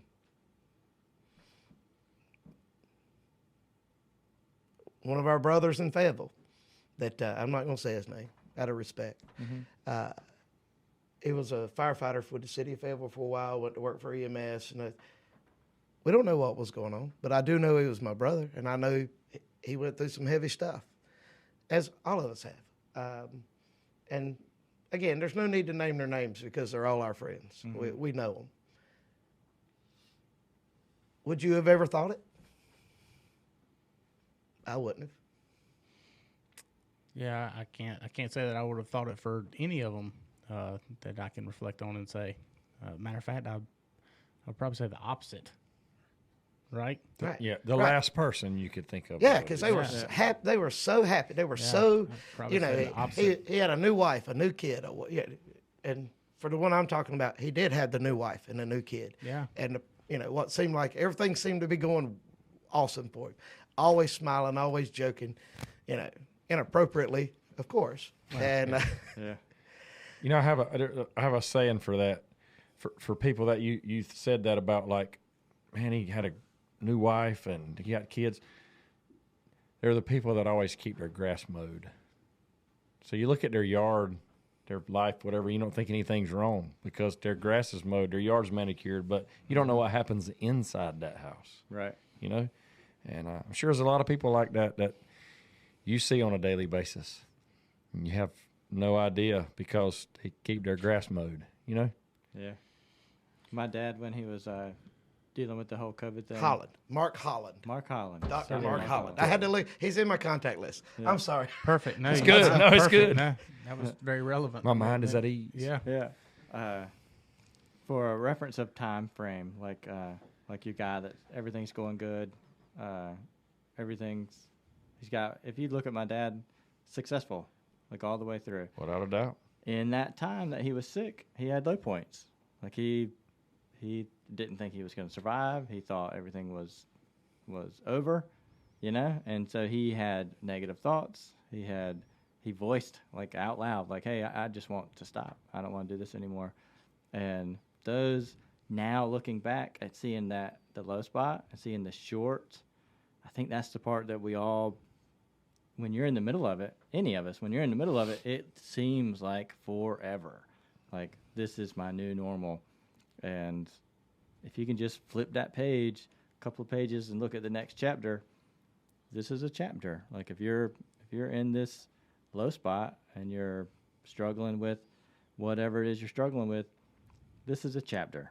And the hits just keep on coming. Yeah, it might be a hell of a chapter. And I'm not discounting the chapter at all. I've had my chapters. But watching Dad heal and get back on his horse, now he's looking back and he can see the chapter. And that's a really short example. Like, some of these, myself excluded, I haven't had any long chapters. I feel blessed in that. But there's folks out there dealing with cancer, dealing with all kinds of stuff. And if you can wrap your head around getting through this chapter, like this, my whole life is not going to be this way. This is a temporary problem, right? Or it's a new problem that maybe it's permanent, but we can learn, we can figure out a way to adapt. You see people that lost their leg in battle, and I'm sure that in that moment, I can't imagine losing any part of me. But then you see them later, and they're rolling the latest hotness with the Bluetooth connection, and so there's the chapter. We're going to turn this chapter, and maybe that's the missing part. I don't have the answers. I don't know, but I have committed myself to keep looking and try to find whatever the answer is to get us to that next chapter. So. Have you found any kind of nuance ideas on the approach to it? You were referencing your doctor, obviously, there, but just through your time, I mean, you've experienced it. You've had firsthand, medical practitioners help you along with it. Have you found any kind of nuance ideas in your own brain that could possibly steer it to the right direction? I'm just gathering information for myself. If it's going to help me, I can only imagine what it'll do for everybody else. For me to accept the fact that there's nothing wrong with me. This is a normal thing that happens. Just like my mustache turning silver. You know, Damn sure is. Easy, Chris. No comment. my hair, my mustache turning gray and my hair turning loose. I mean, it's just a normal thing that happens. Your brain is not, this is what I had to accept, that your brain is not wired to see the things you do. Your brain is not, I mean, you're not supposed to see kids chewed up by machinery. You're not supposed to see people kill their own children. You're not supposed to see, you know, a madman walk into a nursing home with a shotgun shooting people at point blank range. You're not supposed to see that. It's not something that happens every day, thank God. And your brain this is the way it was explained to me. Your brain has to process it somehow. And some people respond with depression. Some people respond with, you know, any number of different ways. But for me to accept the fact that it wasn't anything wrong with me, it's not something that I had to fix.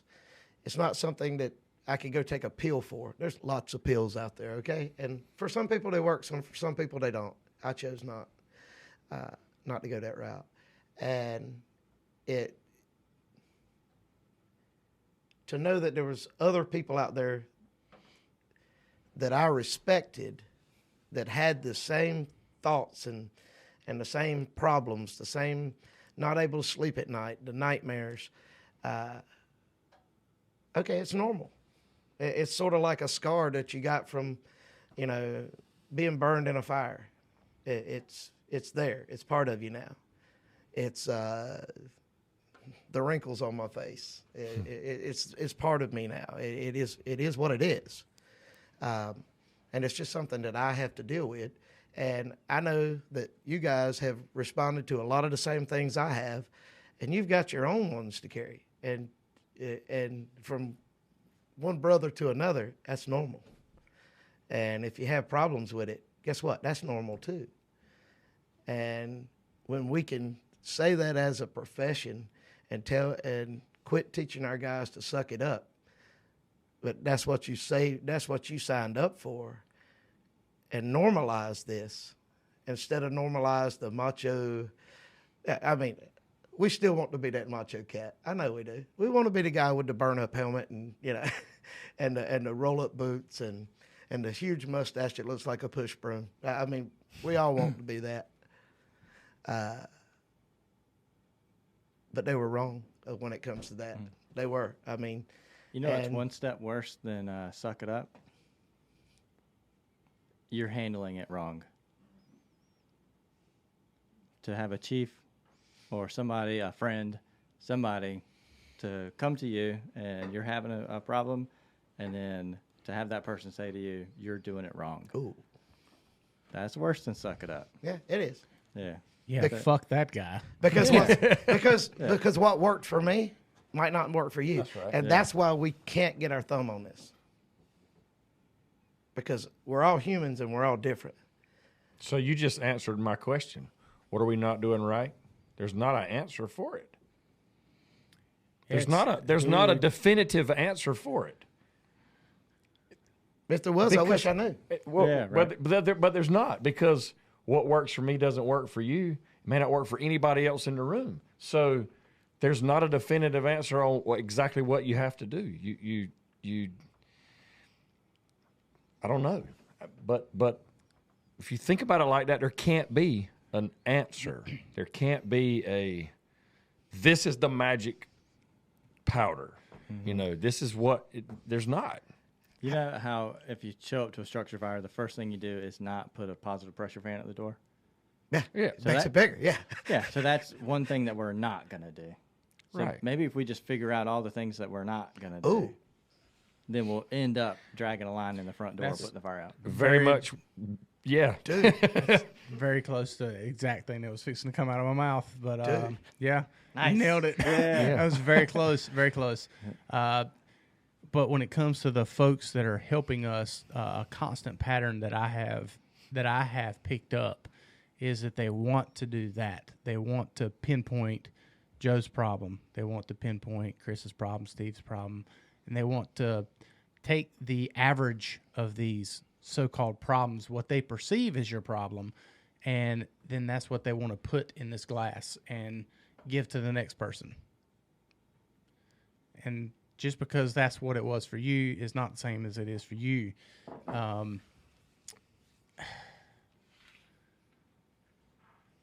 I guess it's as good time as any, right? Go for it. The thing that is noticeable so much with myself and several other people that I've talked with is what's buried in your mind from the first day you start in the fire service. What's something that is ingrained in us, and it travels the ranks, it travels through every aspect of our job. And what is that? Helping people. Helping people, but let's go a little deeper than helping people. Let's do what does your officer say to you? If you're riding back step on the engine your first day, your job is to you're going to get the nozzle and you're going to put the fire out. But what is the number one thing you're supposed to do? Control the what? Nozzle, right? Control. Keep this in mind, okay? Control. All right, so you're controlling the nozzle. As you progress through the ranks, when you become a driver, your number one job is to do what? Control the rig. Control the rig, control the pump, control all these things. Control, control, control. When you become an officer, what's the next thing? Control your people, control the scene. Stay calm, control your emotions. Control, control, control. Control the chaos. Control, control, control. And then when we're in this time of need, I'm going to say we, but when we're in this time of need and we feel like we're losing control, that's the lowest point to us, and it's a panic. Rationality goes out the window.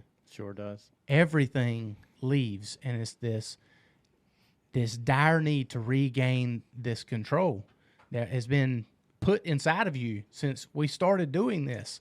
And as men, it's nature to us to control. Be in control. Control your emotions. Control your family. Be a provider. You control how well your family does. You're a provider. You control these things. So control, control, control. And then when that shit gets out of whack and we feel out of control, we're lost. And I say we on purpose. And then when you get the folks who are trying to help us that want to push these things on us that are, well, this is your problem. It's booze.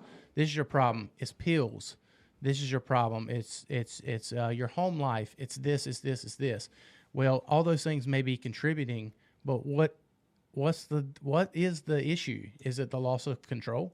The want to regain control in our own lives? Or is it the fact that we're losing control is what's driving our minds to be so crazy? Does that make any sense to anybody? It does. Yeah, absolutely. So what if we don't strive so hard to find the problem? We just try to help with the problem. See, that's I could not agree. That's a fantastic idea. Mm-hmm. And the peer support stuff is heading in that direction. It is, but they want to put it a problem. They want to coin you with a problem, whether it be alcohol, depression, pills, whatever. They want to coin you with a problem, and it just may not be a title. If you're chiefs, suffering everybody from- want to do it. If you're suffering from anything, let's just say you have an alcohol problem. Well, no, let's don't even use that because that's a problem. bad that you example. Can see. Yeah, and here it is. But whatever it may be, instead of saying, all right, I know that you have this problem and I'm going to tell you what to do to fix it. Just agree to do whatever I can to help you. You kind of see where I'm coming from. Like, Absolutely. just be your friend. Maybe that's all you really need. Maybe you don't need a magic pill. I think I think you're on the right track. I think that, and this is just my opinion, and I'm not a psychologist. Absolutely. We are tonight. Yeah, we're virologists too. So And politicians that we didn't know about. but I think you've hit the nail on the head there. We've done so much better job in the past 5 to 10 years than we did when I started in the late 80s, early 90s. Yeah, your eyebrows went up when I said that, but it's just we didn't talk about it back then. Bro, that culture carried itself right on into my career. I mean, we just didn't talk about it. And now the table's open. We're on a podcast talking about it now, and you're going to put this out on the interwebs for everybody to see. And I just spilled my guts in front of the interwebs. So, and if somebody like me can do it, then we need to open up the culture to where it's all right to talk. And again, we're getting into this macho thing that it's not okay to be touchy-feely. And I'm not being touchy-feely. I'm just telling you guys, this is what happened to me. And if it happens to you, it's freaking okay. Yeah. I mean, we ain't got to all hug it out. If you do, that's cool too. What if touchy-feely fixes that person? Helps that person? Well, then I'm opening. I'm opening a hug booth. Yeah. But I'm serious. I'm tired of funerals, dude. So yeah. Absolutely. Because what we're doing or what we've done ain't working.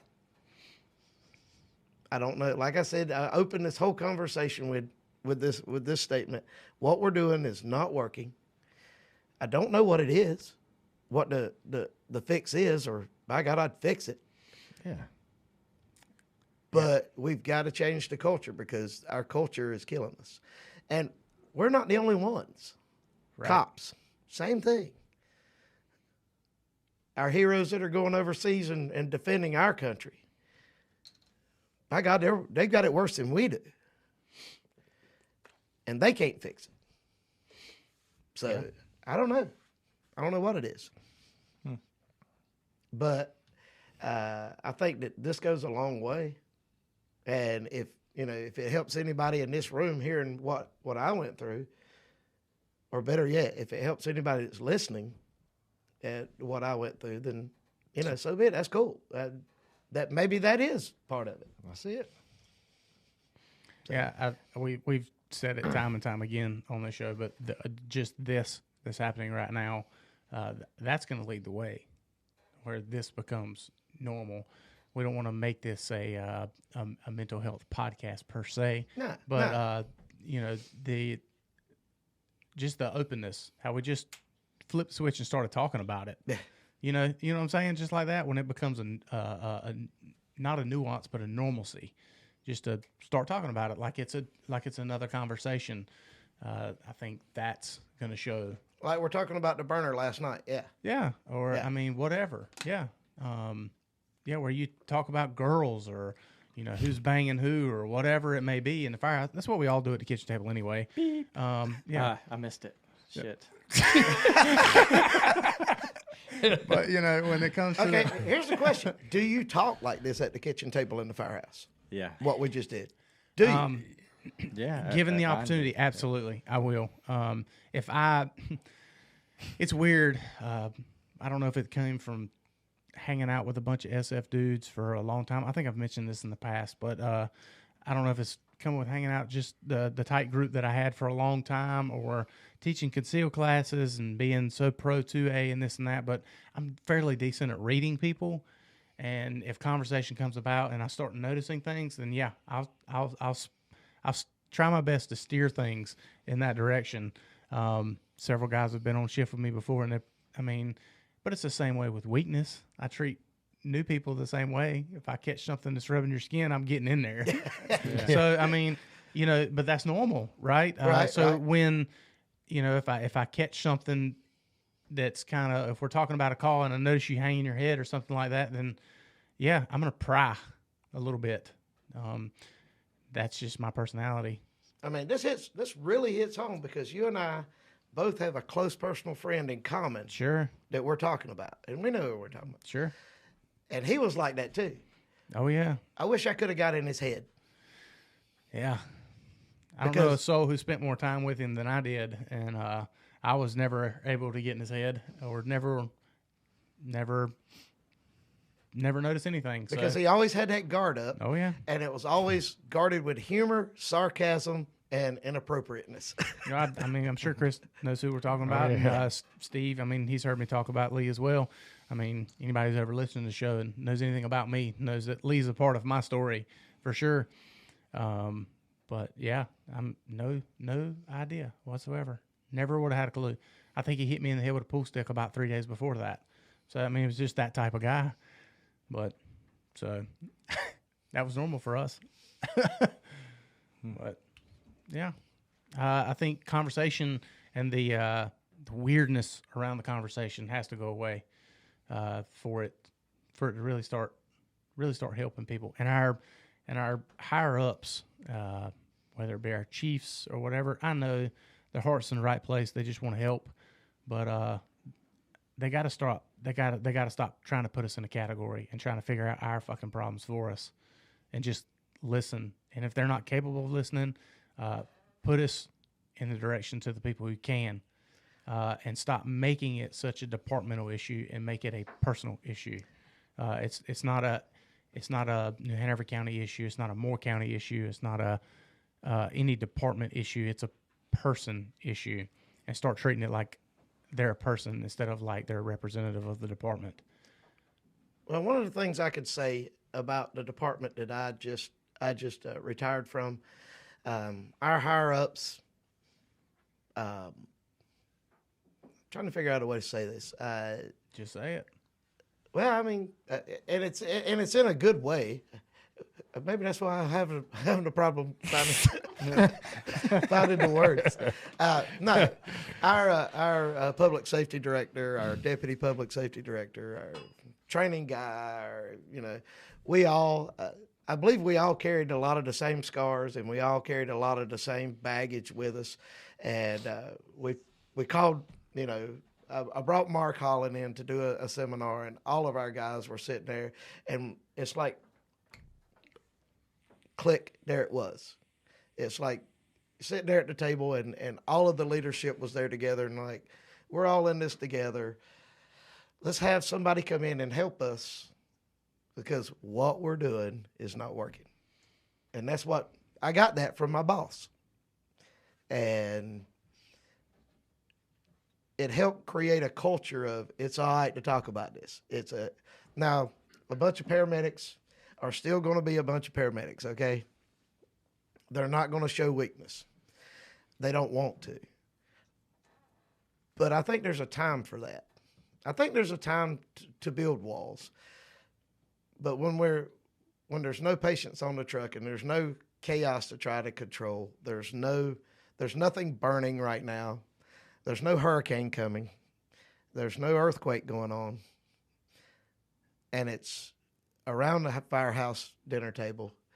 I think we need to let that wall down and change the culture and say that it is okay to not be okay. I know that's a cliche and it sucks that I use it, but it is there. I think that once we change that all the way across the board, it might not fix it, but it might do like you said. It might open somebody up who's that rookie who is trying to be like their preceptor or their captain. Everybody's had that captain that was awesome, or the company officer. It might not even been an officer. It may just been, a senior officer or a senior firefighter that never got up and got his own coffee, because we respected him that much. We did it for him. Holy shit, where's that at? Yeah, right. We might have we all had that guy that we respected that much. If that guy was to open his mouth and said, "Dude, I'm not okay," then that rookie will pass that on. Dr. Byron Johnson from Alexandria, Louisiana, good friend of mine, he told me, he says, he's one of the leaders in the fire service on a nationwide level. Dr. Byron Johnson looked at me and said, "Joe, it takes 6 to 7 years to change the culture of any organization." We got any company officers listening to this? If you are, open up in front of your rookies. So, I mean, if I had anything to say, that would be it. I love it. Solid advice. Yeah. Usually I'm real resistant to change culture terminology.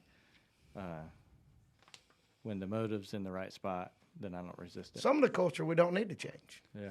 Yeah, so We need to stay awesome. That could be another podcast all in itself. We need to stay awesome.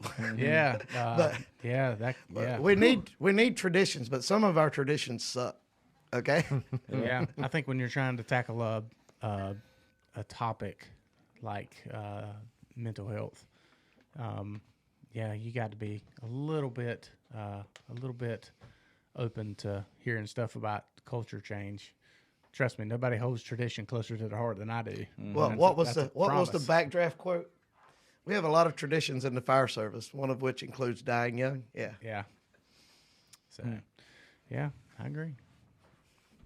Yeah, it would be me that quotes backdraft. Yeah. So. Yeah, proud of you for that. Dude, and we'll wrap this up. But I had, Boy, this has been a ride. man, we had a Absolutely. we had a rookie, Captain Gary. Good to see you, my dude. But we had a rookie that worked with us, and he was with us for what, a year and a half, and young kid, never seen backdraft ever. Yeah, I almost Sacrilege. lost my mind. He wasn't in it to win it. Dude, Nah. lost my mind. I was like, "What? I mean, you can't get into heaven. That's for sure." That's like a paramedic that's never seen emergency. That's a fact. I mean, Jesus will deny you. yeah, that's 100% a prerequisite. You go to firefighter purgatory. Yeah, but Joe, what a pleasure, man, and an honor to have you down here, man. It's been an honor to be great. asked. I mean, I was shocked and honored when y'all extended the invitation. Yeah, it's been a great. We've definitely enjoyed talking to you this evening. It reminds me of a Grateful Dead lyric. What a long, strange trip it's been. Love that, Chris. As everybody knows, always great to talk to you, man. It's good to meet you. guys. Yeah, Yeah. yeah. You too, brother. Look, establishing relationships. Look at That's what we it. do. That's it. Look at what we do. Nice. Steve? Thanks for coming, boys. Absolutely. It's been a good ride. All right, fellas, we enjoyed it. Let's wrap it. All right.